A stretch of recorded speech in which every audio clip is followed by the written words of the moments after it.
I'm sitting at my childhood dining room table, watching my sister Amanda scream accusations while my mother sobs uncontrollably into her napkin. My father sits frozen in his chair, staring at me, like he's seeing a complete stranger for the first time in 28 years. The revelation of my $13 million net worth has just shattered every single family dynamic we've maintained since I was born. Amanda's perfectly curated life as the golden child is crashing down around her as she realizes her so-called loser brother has been quietly building a business empire while she collected participation trophies and praise for mediocrity. Growing up in our middle-class neighborhood outside Chicago, I learned early that love in the Patterson family came with conditions. Amanda was 2 years older, and from the moment she could walk, she commanded every ounce of attention in our household.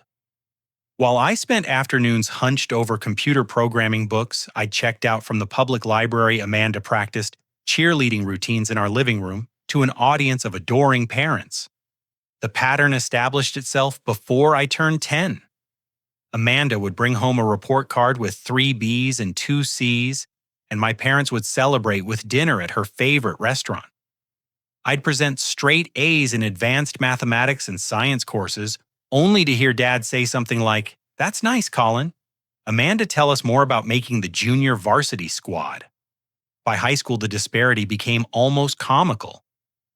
Amanda was homecoming princess, not queen, but you'd think she'd won a Nobel Prize from the way my parents carried on. They bought professional photos, threw a party, and posted about it on social media for weeks. When I won the state championship in computer programming and earned a full scholarship consideration to MIT, the celebration lasted exactly through dinner that evening, before conversation shifted back to Amanda's upcoming prom dress shopping. Northwestern University accepted Amanda into their basic liberal arts program with mediocre SAT scores and a 2.8 GPA. My parents treated it like Harvard had called with a full ride. They booked a weekend trip to Evanston, toured the campus, and talked endlessly about their brilliant daughter's bright future. When MIT actually did call me, with that scholarship consideration, followed by acceptance into their computer science program with a 3.96 GPA, the response was markedly different. "MIT is so far away," Mom said, frowning, "and computer science sounds so isolating. Are you sure you wouldn't be happier at a state school closer to home?" The real blow came during my senior year. Amanda had started dating Brad, a business major at Northwestern, with no particular talents except an ability to charm my parents. When they announced their engagement after just 18 months of dating, my family went into celebration overdrive. Dad started talking about wedding expenses, Mom began researching venues, and Amanda began planning what she called the event of the century. I was filling out financial aid paperwork at the kitchen table when I overheard my parents discussing Amanda's wedding fund. The number they mentioned made my stomach drop. It was exactly the amount I'd seen in the college savings account statements they'd shown me since middle school. The account they'd been building for my education since I was born. "We can always take out loans for Colin's college," Dad was saying. "But Amanda only gets one wedding and we want it to be perfect." I confronted them that evening, printouts of my acceptance letters and scholarship information spread across the dining room table. "You're giving my college fund to Amanda for her wedding." Mom's face flushed red. "Colin, honey, you're getting a partial scholarship, and you're so smart you'll figure out the rest. Amanda needs our help right now." "I need help too," I said, my voice cracking despite my efforts to stay calm. "That money was saved for my education. You promised it would be there." Dad cleared his throat uncomfortably. "Son family means supporting each other. Amanda's wedding is important to all of us. You'll understand when you're older." The partial scholarship covered about 60% of MIT's costs. The remaining 40% meant massive student loans, work-study programs, and scraping together money for basic necessities. Meanwhile, Amanda's wedding consumed 6 months of family conversations, cost $43,000, and featured every detail she'd ever dreamed of.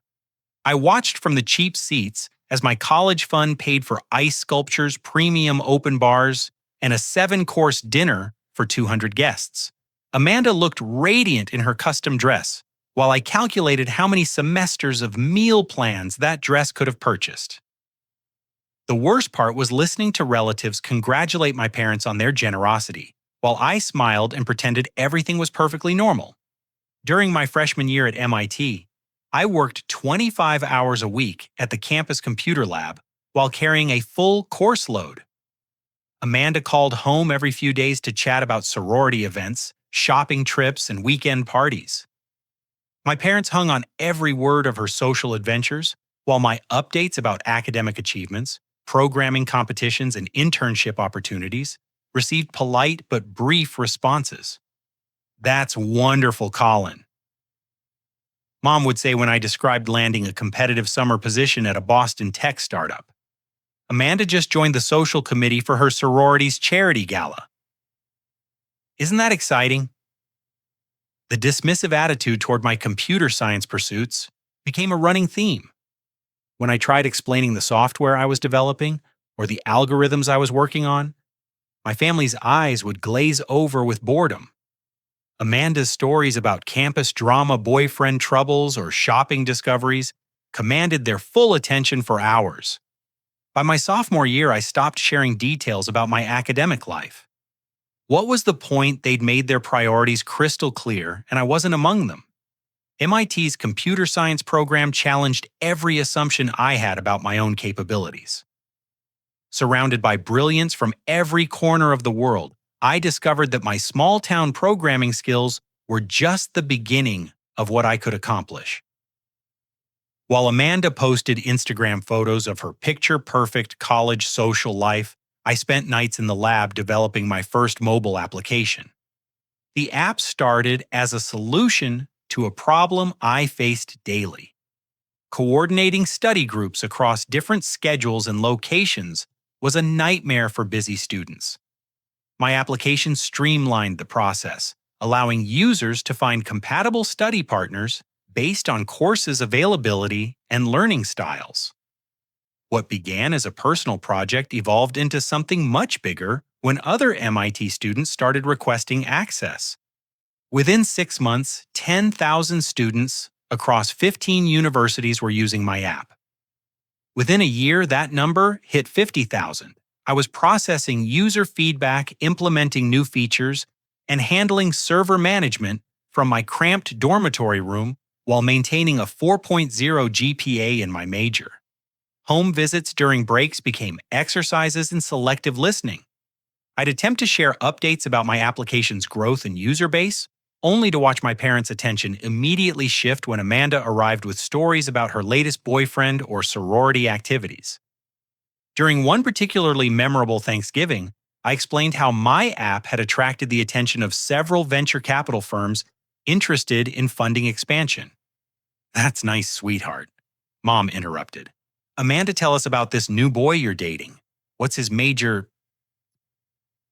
The new boy was Derek, a music major with no career prospects and a habit of borrowing money from Amanda. My parents thought he was charming. They spent the entire weekend asking about his band, his songwriting, and his plans after graduation. My venture capital meetings and business development opportunities were forgotten before dessert. During my junior year, 3 different firms offered to acquire my application. The negotiations were intense, involving lawyers, financial advisors, and complex valuation models. I was 20 years old managing acquisition talks while juggling advanced coursework in artificial intelligence and machine learning. The final offer came in at $2.8 million. I called home from my dorm room, hands shaking as I delivered the news. "Mom, Dad, my app just got acquired. For $2.8 million. The silence on the other end stretched so long I thought the call had dropped. "That's wonderful, Colin," Dad finally said, his tone suggesting he thought I was exaggerating. "What exactly does that mean for you?" I explained the acquisition structure, the cash payout, and my plans for using the money to start my next company. As I spoke, I could hear Amanda's voice in the background, apparently having arrived for a surprise visit home. Within minutes, the focus of our call shifted to Amanda's announcement that she and Derek were moving in together. "Isn't that exciting?" Mom gushed. "They found the cutest little apartment near campus." My acquisition celebration consisted of pizza alone in my dorm room, while my parents spent 2 hours on the phone discussing Amanda's decorating plans and furniture budget. They sent me a congratulatory text the next day that read, "Proud of you, honey. That computer thing sounds promising." When local media picked up the story of a 20-year-old MIT student's successful startup acquisition, my parents' reaction was equally underwhelming. "You got lucky," Dad explained to relatives who'd heard about it through mutual friends. Right place, right time with all that internet stuff. Meanwhile, Amanda's decision to change her major from liberal arts to marketing was celebrated as a brilliant strategic move that demonstrated her evolving maturity and business acumen. Her mediocre grades in her new program received more family praise than my inclusion on MIT's dean's list for 3 consecutive semesters. The pattern was so consistent that I began documenting it. Every achievement I shared was minimized, dismissed, or quickly overshadowed by whatever Amanda was doing. Every challenge I faced was met with advice to work harder or be more responsible. Every challenge Amanda faced prompted immediate emotional support, financial assistance, and family rallying. Graduation from MIT should have been a milestone worthy of family celebration. I was completing a degree in computer science with highest honors accepted into graduate programs at Stanford and Carnegie Mellon, and already building my second startup from the acquisition proceeds of the first. Instead of celebrating my accomplishments, my parents missed the graduation ceremony entirely. Amanda's college roommate was getting married the same weekend as my graduation, and Amanda desperately needed emotional support while attending the wedding solo after her recent breakup with Derek. Mom and Dad felt their presence at the wedding was essential for Amanda's mental health during this difficult time. I walked across that stage at MIT to accept my diploma while my parents sat at a hotel bar in Denver, listening to Amanda cry about her failed relationship with the unemployed musician who dumped her for someone with better financial prospects. The irony wasn't lost on me. Moving to Silicon Valley after graduation felt like stepping into a different universe, where intelligence innovation and results actually mattered. I used my acquisition money to fund my second company, a data analytics platform that helped businesses optimize their online marketing spending. The concept was complex, but the market demand was enormous. Within 6 months, I'd secured partnerships with 3 Fortune 500 companies and hired 12 employees. Within a year, we were processing marketing data for clients spending over $50 million annually on digital advertising. The company was profitable from month 8, growing at 30% monthly and attracting acquisition interest from major tech corporations. Back home, Amanda had moved back into her childhood bedroom after her relationship with Derek predictably collapsed. She was 25 years old, unemployed, and spending her days watching television, while my parents reassured her that she was just finding herself and taking time to heal. During weekend family dinners, I'd attempt to share updates about my company's milestones, new contracts, and expansion plans. These conversations invariably lasted less than 5 minutes before shifting to Amanda's emotional state, her job search struggles, or her dating life. When I described landing a partnership with a major retail chain that would triple our revenue, Dad nodded politely and said, "That's great, son." "Amanda, have you heard back from that marketing position yet?" The marketing position was an entry-level role at a local car dealership that Amanda had applied for after seeing a posting on Craigslist. She was competing against recent college graduates for a job that paid $32,000 annually and required no special skills.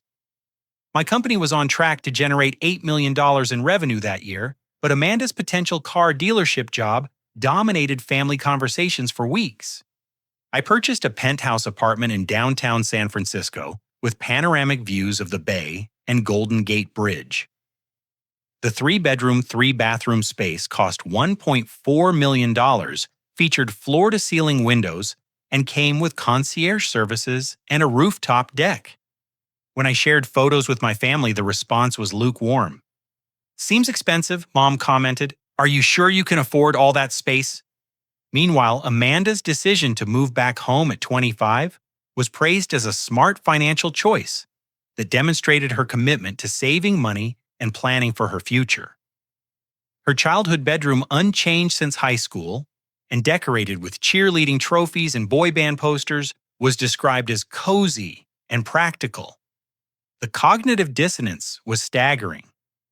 I was building wealth at a rate that surprised even my financial advisors, but my family treated my success as either luck or fiscally irresponsible showing off. Amanda was unemployed and living in her teenage bedroom, but her situation was framed as strategic and temporary. During one particularly memorable dinner conversation, I described my company's pending acquisition offer from a technology corporation based in Seattle. The deal was structured at $15.6 million, which would bring my personal net worth to over $8 million after taxes and expenses. As I explained the acquisition timeline and my plans for the proceeds, I noticed my parents exchanging glances. Later that evening, I overheard a phone conversation between Mom and her sister that revealed the truth about these family dynamics. "We don't tell Amanda about Colin's success because it makes her feel bad about herself," Mom was saying. "She's going through such a difficult time, and hearing about his money would just make her more depressed. We tell her that he's still struggling to get his computer business off the ground." The revelation hit me like a physical blow. My family wasn't just dismissing my achievements, they were actively lying about them to protect Amanda's feelings. They were constructing an alternate reality where my success didn't exist, maintaining Amanda's position as the family's primary concern while erasing my accomplishments from their narrative. I stood in the hallway outside the kitchen, listening to Mom describe how they portrayed me to extended family and friends. According to their version, I was a struggling computer programmer who lived in a tiny apartment and worked odd jobs to make ends meet. My company's acquisitions and growing wealth were edited out of their story completely. "Colin's always been smart," Mom continued, "but he hasn't figured out how to make money from it yet. We worry about him, but we don't want to make Amanda feel worse by talking about it." The conversation continued for 20 minutes with Mom, detailing how they managed information flow to ensure Amanda never felt overshadowed by my actual achievements. They'd created an elaborate fiction where Amanda was the successful child with unlimited potential, and I was the struggling sibling who couldn't translate intelligence into real-world results. Walking back to my rental car that night, I realized my family preferred Amanda's neediness to my independence. Her constant drama and emotional crises gave them purpose and made them feel essential. My self-sufficiency and growing success threatened the family dynamic they'd built around managing Amanda's problems. The decision to stop sharing my life updates with them wasn't driven by anger but by clarity. If they wanted to maintain their fiction, I wouldn't provide facts that contradicted their narrative. From that point forward, I answered their questions about my life with vague responses about keeping busy and working on projects. My growing isolation from family was balanced by increasingly meaningful relationships in my professional life. Business partners, mentors, and industry colleagues appreciated my work for what it was, rather than how it compared to someone else's emotional needs. For the first time in my adult life, I was surrounded by people who valued achievement, innovation, and growth. 2 years later, my third company went public on the NASDAQ exchange. The data analytics platform I'd built had evolved into a comprehensive artificial intelligence suite that helped businesses automate complex decision-making processes. Our initial public offering raised $47 million, and my personal holdings were valued at $13.2 million. The Forbes article that changed everything appeared on a Tuesday morning in October. Young Entrepreneurs to Watch featured 12 business leaders under 30 who were reshaping technology and commerce. My photo occupied half a page, alongside a detailed profile describing my company's acquisition history and current net worth. I was reviewing quarterly reports in my office when Amanda's friend Jessica called her to discuss an article she'd seen in Forbes. I didn't know about this conversation until much later, but Jessica had recognized my photo and name from Amanda's social media posts over the years. "Amanda, isn't this your brother?" Jessica apparently asked. "The article says he's worth over $13 million. The phone conversation that followed was explosive. Amanda initially denied the article could be about her brother, insisting there must be some mistake. When Jessica read specific details about my education companies and background, Amanda's denial turned to rage. "My family told me Colin was still struggling with his computer projects," Amanda reportedly screamed. "This article must be about a different Colin Patterson." But as Jessica read more details, including mentions of my childhood in suburban Chicago and my MIT education, Amanda couldn't maintain her denial. Her brother, the family disappointment, was featured in Forbes as a millionaire technology entrepreneur while she was unemployed and living at home.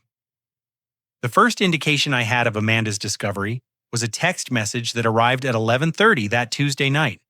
"Colin, I saw the Forbes article. We need to talk. I'm sorry we've been out of touch. I want to fix our relationship." Reading that message, I felt a combination of hope and skepticism. Part of me desperately wanted to believe Amanda genuinely wanted a closer sibling relationship. The larger part of me suspected her sudden interest was connected to her discovery of my financial situation. Over the following weeks, Amanda's behavior toward me changed dramatically. She started calling regularly, asking about my life and work with apparent interest. She sent thoughtful text messages, shared articles she thought I'd find interesting, and even suggested we spend time together during my next visit home. My parents seemed genuinely confused by Amanda's sudden enthusiasm for rebuilding her relationship with me. During our weekly phone calls, Dad mentioned how happy Amanda was that we were finally connecting as adults. "She's been talking about you nonstop," Mom added. "She feels terrible that you two grew apart and wants to make up for lost time." The change was so dramatic and sudden that I knew it couldn't be genuine, but I allowed myself to hope anyway. Maybe Amanda had experienced some personal growth that made her genuinely want a better relationship with her brother. Maybe she'd realized that family connections were more important than family hierarchies. As Thanksgiving approached, Amanda suggested I bring someone special to dinner. "You never talk about your personal life," she said during one of our phone calls. "Are you seeing anyone we'd love to meet her?" I explained that I was bringing my business partner, Sarah, who was visiting the West Coast for client meetings. Sarah and I had worked together for 3 years, building the artificial intelligence platform that had made both of us wealthy. Our relationship was strictly professional, but our business partnership was stronger than most marriages. "A business partner sounds perfect," Amanda responded. "I can't wait to meet her and hear about your work." The enthusiasm in her voice should have been a warning sign. Amanda had never shown any interest in my work before.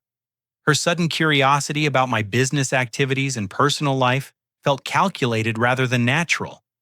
During the week before Thanksgiving, Amanda sent me daily text messages, sharing her excitement about our family gathering. She asked about Sarah's background, my company's recent developments, and my future plans. The attention was flattering, but felt hollow, like she was gathering information rather than building a genuine connection. I arrived at my parents' house on Thanksgiving Thursday with cautious optimism. Maybe Amanda's interest in my life was motivated by money, but maybe that interest could evolve into something more genuine over time. Maybe discovering my success would help her see me as someone worth knowing rather than someone worth dismissing. Sarah arrived separately, driving up from her hotel in downtown Chicago. She was a brilliant professional and completely unaware of my family's complicated dynamics. In her presence, I felt confident and accomplished. She knew my work, respected my abilities, and treated me as the successful entrepreneur I'd become, rather than the overlooked son I'd always been at home. The stage was set for either a genuine family reconciliation or a spectacular confrontation. Based on 28 years of experience with family dynamics, I suspected I knew which way the evening would unfold. Amanda's performance began the moment I walked through my parents' front door. She rushed over with an enthusiastic hug that lasted several seconds longer than any embrace we'd shared since childhood. "Colin, I'm so excited you're here," she exclaimed, her voice carrying an artificial brightness that made my stomach tighten. "And I can't wait to meet Sarah." Mom and Dad watched this display with obvious confusion. Amanda hadn't shown excitement about my presence at family gatherings in over a decade. Her sudden transformation into the devoted sister was so dramatic that even our parents seemed unsettled by the change. When Sarah arrived 20 minutes later, Amanda's enthusiasm reached almost comical levels. She complimented Sarah's dress, her hair, and her choice of wine for dinner. She asked detailed questions about Sarah's background, her education, and her work history. The interrogation was friendly but intense. Like Amanda was gathering intelligence rather than making conversation. "Sarah, you and Colin work together on computer projects, right?" Amanda asked as we settled around the dining room table. "That must be so interesting. What exactly do your companies do?" Sarah launched into a clear explanation of our artificial intelligence platform, describing how businesses used our technology to optimize operations and increase profitability. She mentioned specific clients' revenue figures and growth projections with the casual confidence of someone who understood the technology sector thoroughly. Amanda listened with rapt attention, occasionally glancing at me with an expression I couldn't quite read. Mom and Dad seemed impressed by Sarah's professional knowledge, but clearly didn't understand most of what she was describing. "That sounds very technical," Mom said during a pause in Sarah's explanation. "Colin, do you actually understand all that computer stuff?" Before I could answer, Sarah jumped in. "Colin designed most of our core algorithms himself. He's one of the most innovative developers I've ever worked with. Our platform wouldn't exist without his technical vision." The compliment was genuine and well-deserved, but I watched my parents' faces carefully. They seemed surprised to hear someone speak about my abilities with such respect and authority. After years of minimizing my work as a hobby or phase, they were confronting evidence that my career might actually be significant. Amanda's questions became more pointed as dinner progressed. She asked about our office space, our employee count, and our client base. When Sarah mentioned that we'd recently signed a partnership deal with a major automotive manufacturer, Amanda's eyes lit up with unmistakable interest. "That sounds like a really successful business," Amanda said, her voice carrying a note I recognized as calculation. "You two must be doing very well for yourselves." The conversation continued through the main course, with Amanda steering every topic back toward my work and success. She asked about my apartment in San Francisco, my travel schedule, and my future business plans. The attention was flattering but felt predatory rather than familial. As Mom brought out dessert, Amanda finally revealed the true purpose behind her sudden interest in rebuilding our relationship. "Colin, I'm so glad we're finally talking about your life," she said, reaching across the table to squeeze my hand. "I feel terrible that we've been distant for so many years. I want to be a better sister." The sincerity in her voice was convincing, but something about her timing felt off. She'd had 28 years to be a better sister, and her interest had only emerged after discovering my net worth through that Forbes article. "Actually, Colin, since we're being honest with each other," Amanda continued, "I was hoping you might be able to help me with something. Here it comes, I thought my stomach dropping. Derek and I are getting married next spring," she announced, causing Mom to gasp with delight and Dad to smile broadly. "We want to have the wedding we've always dreamed of, but money is tight right now. I was hoping my successful brother might be willing to help us out." The silence that followed felt like a physical presence in the room. Sarah looked confused by the sudden shift from family dinner to financial negotiation. My parents looked hopeful, clearly pleased that Amanda was finally asking for my assistance with something important. "How much help are you looking for?" I asked, keeping my voice neutral. Amanda's face lit up with relief. Well, we've been looking at venues, and the perfect place would cost about $200,000 for everything. I know that's a lot of money, but according to that magazine article, you can afford it. The magazine article. The truth was finally out in the open. So you've known about my net worth for weeks, I said calmly. This whole reconciliation was about getting money for your wedding. Amanda's face flushed red. That's not fair, Colin. I genuinely want us to be closer. But also, family helps family, right? You have $13 million. What's $200,000 to you? What's $200,000 to me? I repeated, my voice growing colder. It's about the same amount as my college fund that you spent on your first wedding to Brad. Mom dropped her fork with a clatter. Dad's face went pale. Amanda looked genuinely confused. What are you talking about? Amanda asked. I turned to face my parents directly. Should I tell her, or would you prefer to explain how you've been lying to her about my life for the past several years? The color drained from Dad's face. Mom started wringing her napkin with both hands. Colin, please, Mom whispered. But I was done protecting their fiction. Amanda, our parents have been telling you that I'm struggling financially because they thought hearing about my success would make you feel bad about yourself. They've spent years portraying me as a failure so you wouldn't feel worse about being unemployed and living at home. Amanda stared at me in shock, then turned to look at our parents. Is that true? The silence stretched for what felt like hours. Finally, Dad cleared his throat. We wanted to protect your feelings during a difficult time, he said quietly. You've been lying to me about Colin's life. Amanda's voice was rising. For how long? Since his first company sold, Mom admitted. We thought it would be easier for everyone if we just didn't talk about his business success.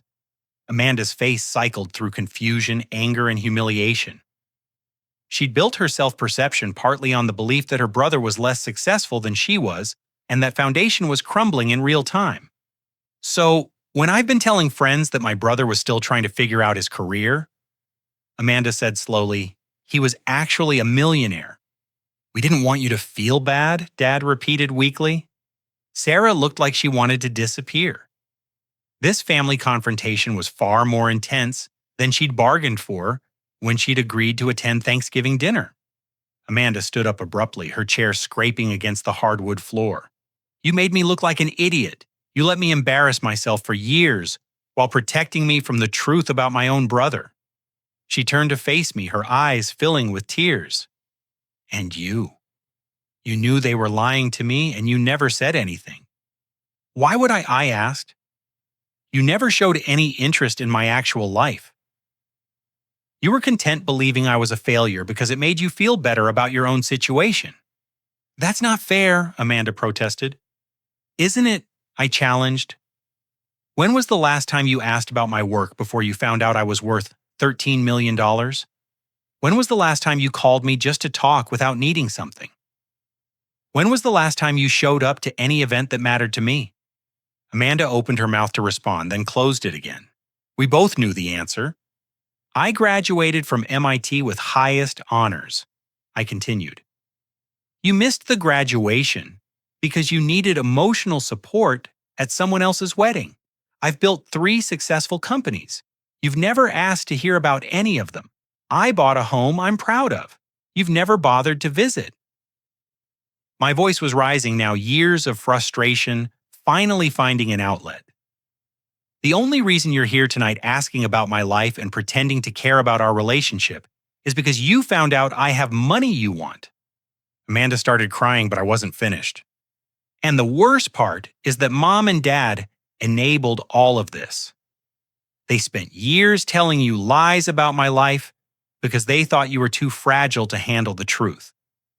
They treated you like a child who needed protection from reality instead of an adult who could learn to be happy for her brother's success. Colin, that's enough, Dad said firmly. No, it's not enough, I shot back. I'm 28 years old, and this is the first time in my entire life that this family has had an honest conversation about who I actually am instead of who you want me to be. Sarah stood up from her chair. I think I should leave, she said quietly. Please don't, I said. Someone in this room should witness what actually happens in the Patterson family when we tell the truth for once.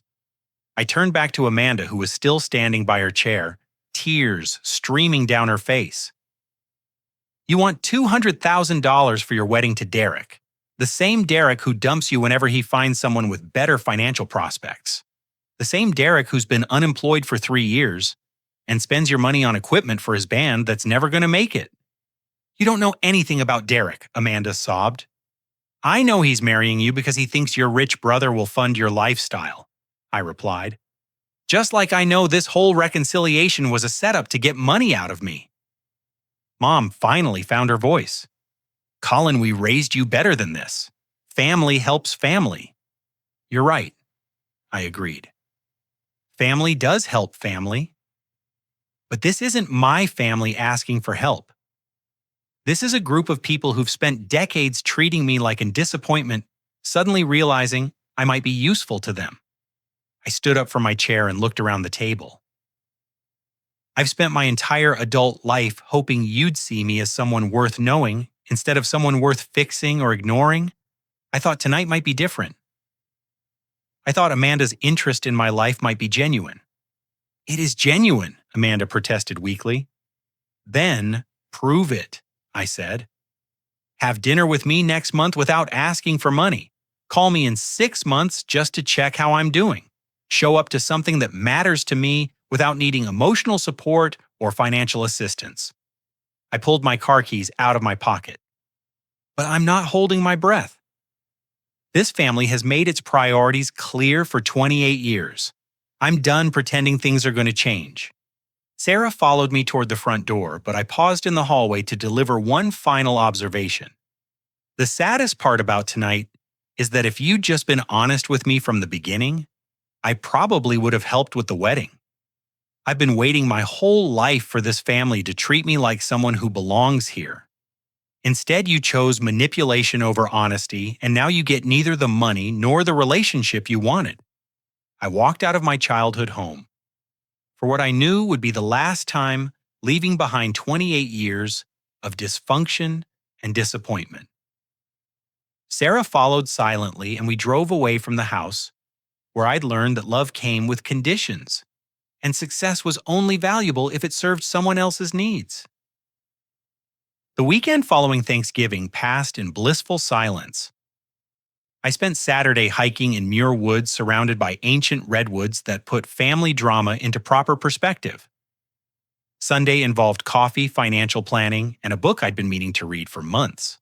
The contrast between my peaceful weekend and the emotional chaos of Thursday evening was stark and revealing. Monday morning brought 17 missed calls and 43 text messages from various family members. Mom's messages ranged from defensive to pleading. Dad's texts demanded explanations and accusations of disrespect. Amanda's communication was a chaotic mix of anger, hurt, and desperate attempts at reconciliation. I responded to none of them. By Wednesday, my voicemail was full. Extended family members had apparently been briefed on Thanksgiving's events, though the version they'd received bore little resemblance to what actually happened. According to my cousin Jennifer's confused text message, I had attacked Amanda for no reason and refused to help family during a crisis. The lies were so predictable that I wasn't even surprised. My family had spent years rewriting reality to protect Amanda's feelings. Why would they start telling the truth now? Thursday afternoon brought the phone call I'd been expecting. Dad's voice was stern and paternal, the tone he'd used when I was 10 years old and needed correction. Colin, this has gone on long enough, he said without preamble. Your mother is devastated. Amanda has been crying for a week. You owe your family an apology. I owe my family an apology, I repeated. For what exactly? For embarrassing Amanda in front of your guest. For bringing up ancient history about college funds. For refusing to help your sister when she needed support. Ancient history, I said, my voice growing cold. Dad, you stole my college education to pay for Amanda's wedding 6 years ago. That's not ancient history. That's theft. We did what we thought was best for the family, Dad replied. Amanda needed help, and you were capable of figuring things out on your own. Because I was smart enough and responsible enough to succeed without support, I said. Meanwhile, Amanda needed help because she was irresponsible and unprepared for adult life. That's not fair to your sister. What's not fair is that I've been subsidizing Amanda's lifestyle my entire life, and now you want me to write her a check for $200,000. Dad's voice softened slightly. Son, we know you've done well for yourself. But family means sacrifice. It means helping each other through difficult times. You're absolutely right, I agreed. Family does mean helping each other. Which is why I find it interesting that you're calling me now? What do you mean?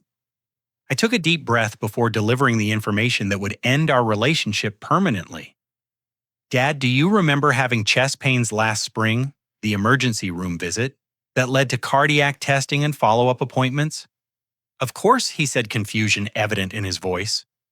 Do you remember being worried about the medical bills Mom mentioned, that your insurance didn't cover everything, and you were stressed about the out-of-pocket expenses? We managed fine, Dad said, but his voice had changed. You managed fine because someone anonymously paid your medical bills, I continued. $14,732.18, paid in full 6 months ago. The silence on the other end of the line stretched so long I thought the connection had dropped. Colin, the same person who's been anonymously helping with your mortgage payments when Dad's reduced hours made things tight. The same person who paid for Mom's dental work last year when you couldn't afford the crown replacement. Another long silence. Are you telling me that you've been... I'm telling you that I've been helping my family for over 2 years, I said. Quietly, without recognition, without being asked. Because that's what family does for each other. Why didn't you tell us? Dad's voice was barely a whisper. Because you never asked where the help was coming from. You were just grateful someone was solving your problems. Meanwhile, you've spent those same 2 years telling extended family that I'm selfish and ungrateful. You've told Amanda that I don't care about family. You've painted me as the son who forgot where he came from. We didn't know. You didn't know because you didn't want to know. It was easier to maintain your narrative about the successful daughter and the disappointing son than to acknowledge that your disappointing son has been keeping your household financially stable. I pulled up my banking records on my computer screen, documenting every anonymous payment I'd made to help my parents over the past 2 years. The list was longer than I'd realized. Dad, I want you to call Mom into the room and put me on speakerphone. Colin, I don't think... Put me on speakerphone now. I heard rustling, then Dad's muffled voice calling for Mom. A few moments later, Mom's tentative voice joined the conversation. Hello, Colin. Mom? I'm going to read you a list of financial transactions, and I want you to tell me if they sound familiar. I started with the oldest payments: medical bills, mortgage assistance, car repairs, and home maintenance expenses. Each item corresponded to a financial crisis my parents had mentioned during our weekly phone calls over the past 2 years. March 15th last year. Emergency furnace replacement, $3,400. Do you remember getting help from an anonymous benefactor? Yes, Mom whispered. July 22nd. Dad's medication costs when the insurance company initially denied coverage, $1,800. Anonymous payment? Yes. I continued through the list: dental work, property tax assistance, appliance replacements, and dozens of smaller expenses. Every crisis they'd faced had been resolved by mysterious financial assistance that appeared exactly when needed. The total amount of anonymous help your family has received over the past 2 years is $37,612, I concluded. All of it came from your disappointing son who supposedly doesn't care about family. The silence on the other end was deafening. Colin. Mom finally said, her voice breaking. We had no idea it was you. I know you didn't, because you never considered the possibility that I might be successful enough to help, generous enough to care, or responsible enough to handle your problems quietly. Why didn't you tell us? Dad asked. Because every time I've tried to share good news about my life, you've dismissed it, or change the subject to talk about Amanda. I stopped trying to get credit for my achievements and started focusing on just helping where I could.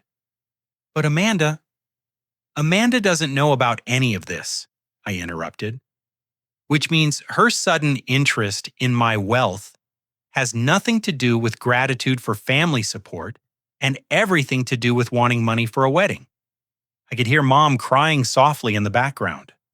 Here's what's going to happen, I continued.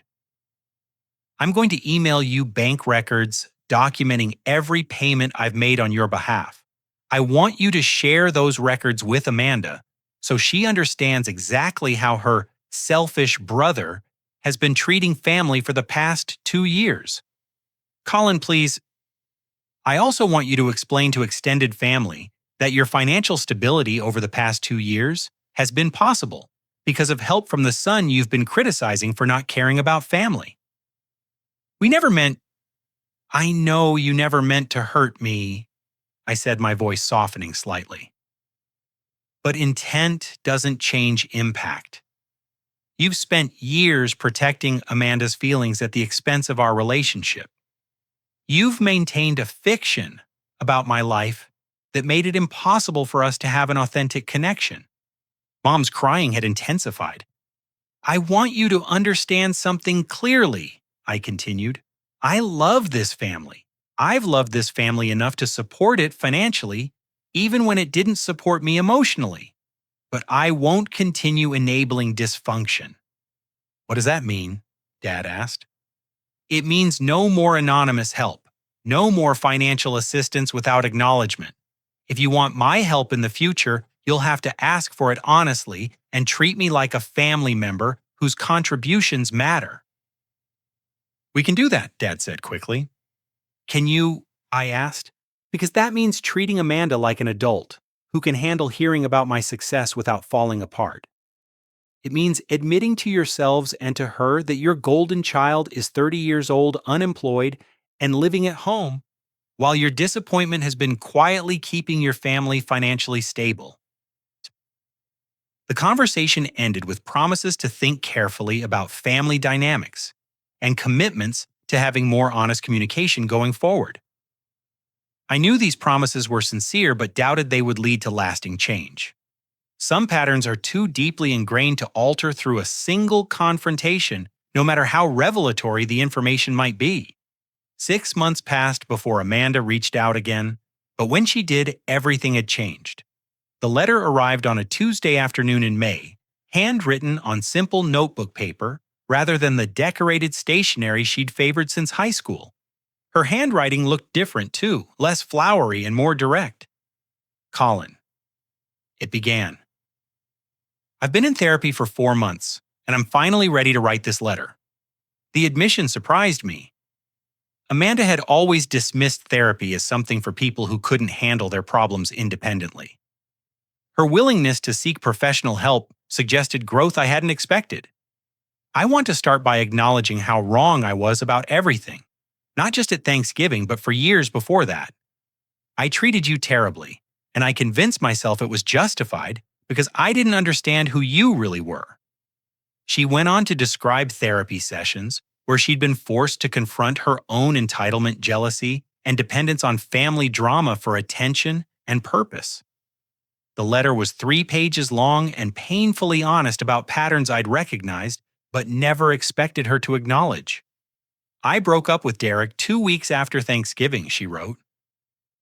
Once I started being honest with myself, I realized our relationship was built on all the wrong things. He was attracted to the idea of marrying into money, and I was attracted to having someone who needed me to take care of him. The Derek revelation wasn't surprising, but Amanda's insight into why she'd chosen him demonstrated a level of self-awareness she'd never shown before. I also moved out of Mom and Dad's house and got a job at a nonprofit downtown. The pay is terrible, but it's honest work, and I'm learning to live independently for the first time in my life. This information was harder to process. Amanda had never lived independently, never supported herself financially, and never expressed interest in nonprofit work. The changes suggested a fundamental shift in how she saw herself and her place in the world. I know you have no reason to trust me or want a relationship with me. The letter continued. I've spent 30 years being selfish, manipulative, and cruel to the brother who deserved better from his family. But if you're willing, I'd like to try to earn your forgiveness over time. She ended with a request to meet for coffee with no agenda other than honest conversation. No requests for money, no family drama to process, no crisis requiring my support. Just an invitation to see if two adults who happen to be siblings could build something genuine from the wreckage of their shared childhood. I waited a week before responding, partly to process my own emotions and partly to resist the impulse to immediately forgive and forget. Forgiveness was possible, but it needed to be earned through sustained, changed behavior rather than granted in response to a single letter. We met at a quiet coffee shop in Lincoln Park, equidistant from both our lives, and neutral enough to feel safe. Amanda arrived early, ordered black coffee instead of her usual elaborate sweet drinks, and looked genuinely nervous as I approached her table. "Thank you for coming," she said, standing to hug me hesitantly. "I wasn't sure you would."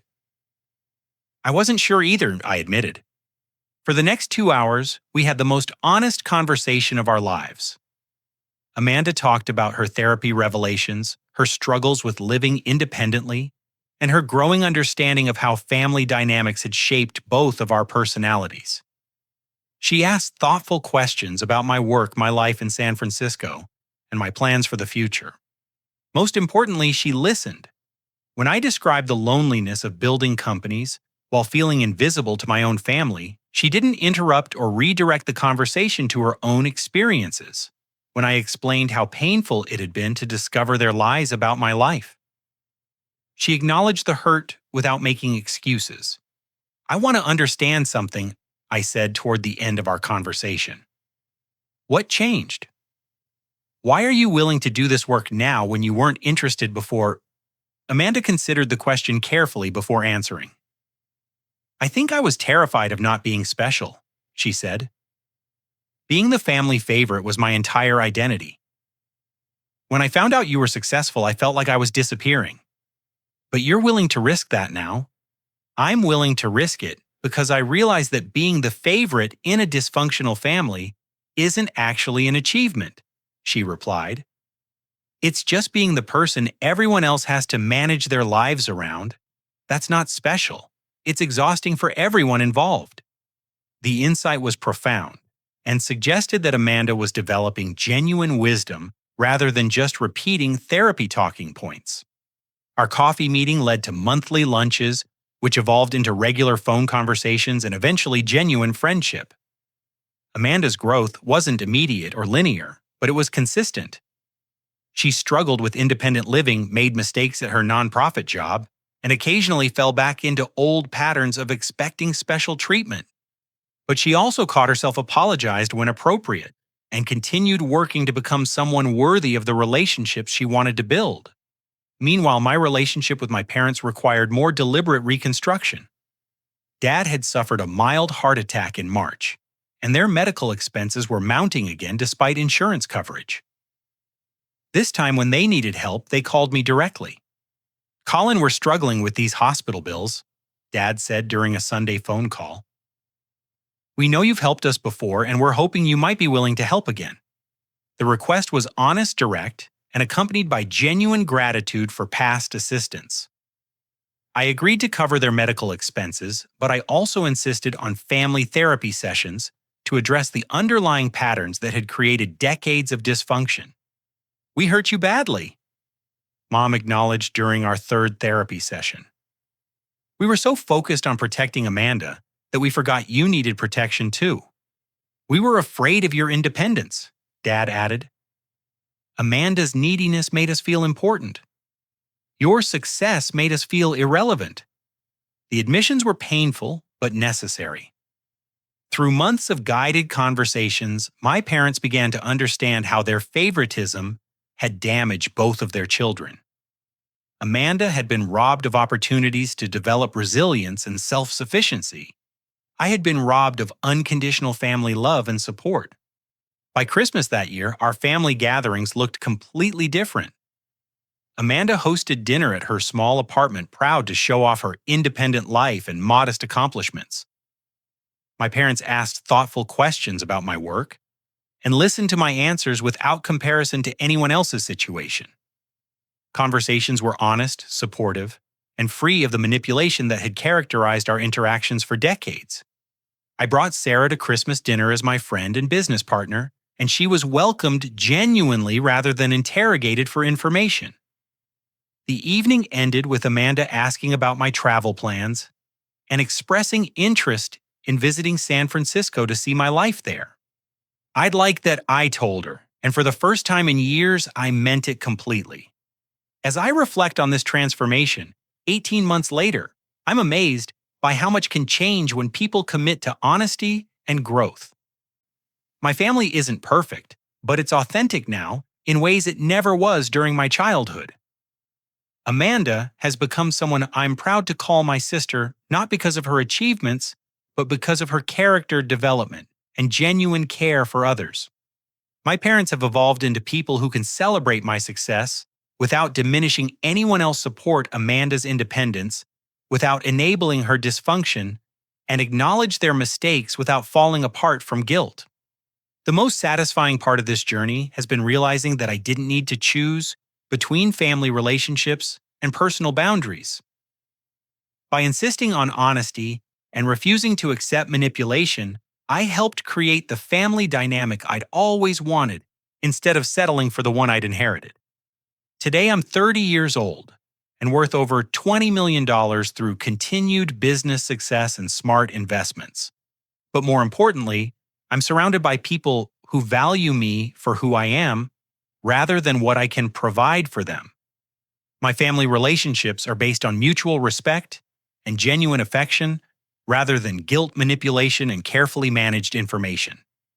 Amanda is engaged to Marcus, a social worker she met through her nonprofit job.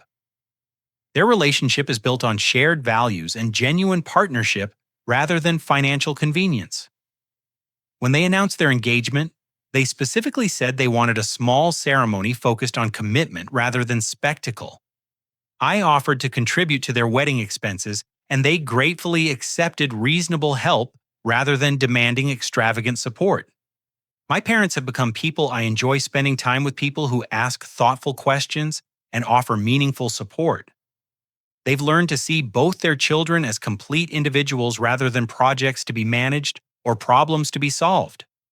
The lesson I've learned through all of this is that fighting back doesn't always mean walking away.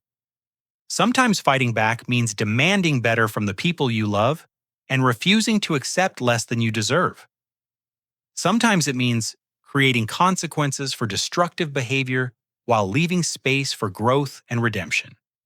My family spent years putting my sister on a pedestal at my expense, but that pedestal was ultimately harmful to both of us. Amanda deserved the chance to develop real strength and independence.